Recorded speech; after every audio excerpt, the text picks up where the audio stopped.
Salam sejahtera kepada seluruh mahasiswa. Hari ini kita bertemu kembali pada mata kuliah Administrasi Ekspor Import. Pada pertemuan ke-13 ini kita membahas tentang prosedur impor dan kepabeanan. Materi video pembelajaran ini merupakan materi tambahan dari modul yang sudah ada. Oleh karena itu, Anda wajib untuk membaca modul yang sudah ada dan referensi buku yang relevan dengan materi kuliah hari ini.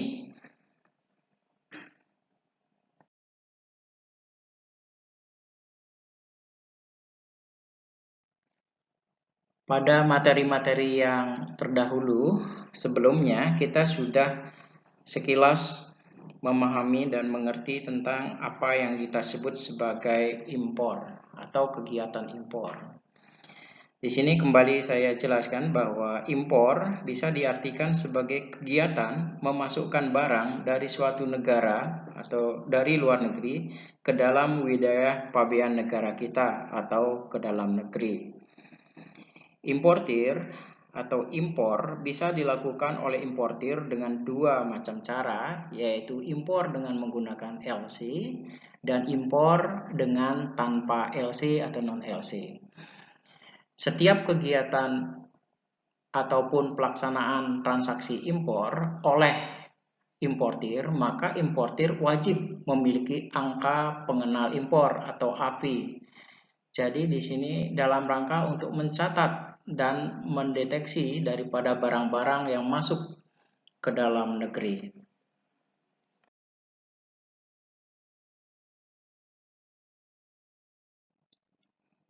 Dalam kegiatan transaksi impor, maka kedatangan barang itu dimulai dengan adanya penerimaan dokumen. Di sini importir akan menerima surat pemberitahuan kedatangan dokumen dari pihak bank jika impor menggunakan LC, atau akan menerima dokumen impor via international carrier langsung dari tangan eksportir jika impor dilakukan tanpa menggunakan LC. Dokumen-dokumen inilah yang nanti dipergunakan di dalam mengeluarkan barang dari pelabuhan. Importir juga akan menerima surat kedatangan kapal atau Notice of Arrival dari pihak shipping company atau International Freight Forwarder. Selanjutnya, dalam kedatangan barang, importir menukarkan satu lembar Bill of Lading dengan delivery order.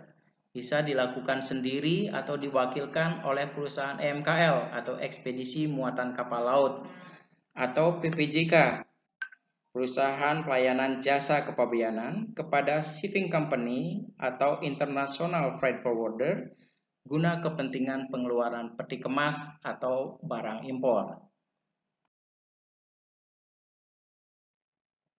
Selanjutnya, untuk kebutuhan pengeluaran barang dari pelabuhan, maka importir wajib menyiapkan dokumen-dokumen sebagai berikut. Pertama, dokumen pemberitahuan impor barang. Ini harus diajukan kepada pihak kepabeanan oleh importir. Selanjutnya, dokumen pendukung untuk pengeluaran barang sebagai berikut.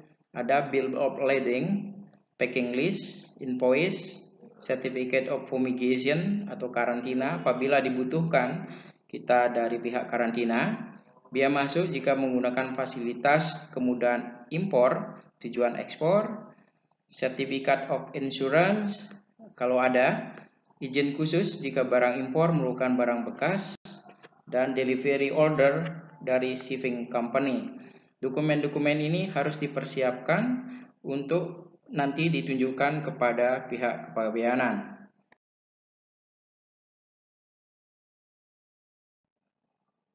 Dalam proses pengeluaran barang dari pelabuhan, dari PIB kemudian dilakukan cek terhadap pemberitahuan ekspor barang tersebut. Selanjutnya dilakukan adanya suatu penjaluran.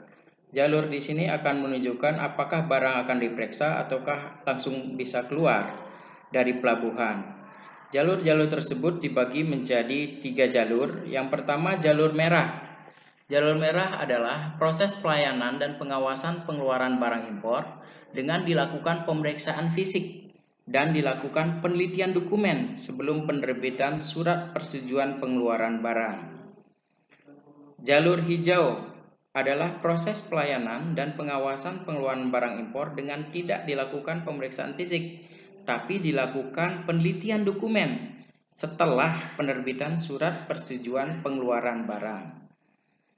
Jalur kuning adalah proses pelayanan dan pengawasan pengeluaran barang impor dengan tidak dilakukan pemeriksaan fisik, tetapi dilakukan penelitian dokumen sebelum penerbitan SPPB atau surat persetujuan pengeluaran barang.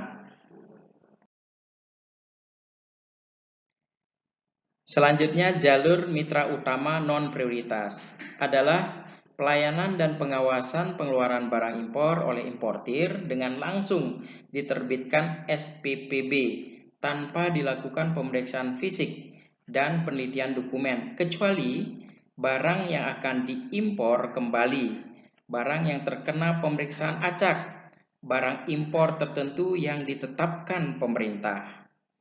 Kemudian ada jalur mitra utama prioritas, adalah proses pelayanan dan pengawasan pengeluaran barang impor oleh importir jalur prioritas dengan langsung diterbitkan SPPB tanpa dilakukan pemeriksaan fisik dan penelitian dokumen.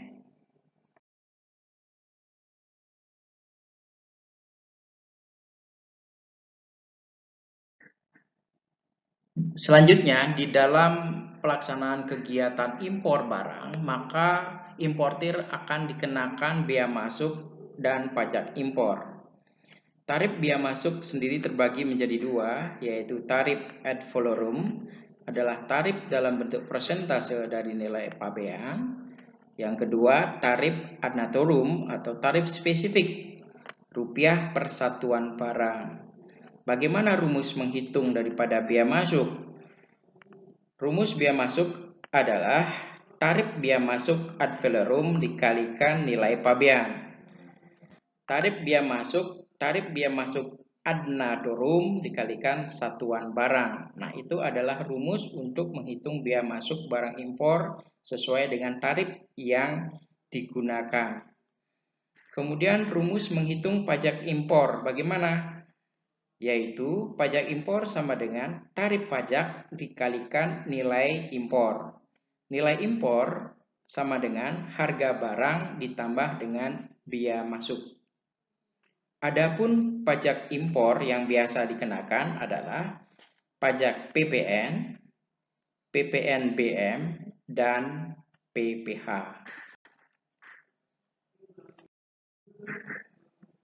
Demikiankah materi suplemen tambahan dari materi pertemuan 13 administrasi ekspor impor terkait dengan prosedur impor dan kepabeanan hari ini. Sampai jumpa pada pertemuan minggu depan tentang bagaimana mengisi pemberitahuan impor barang. Pesan saya, selalu jaga kesehatan dan tetap semangat.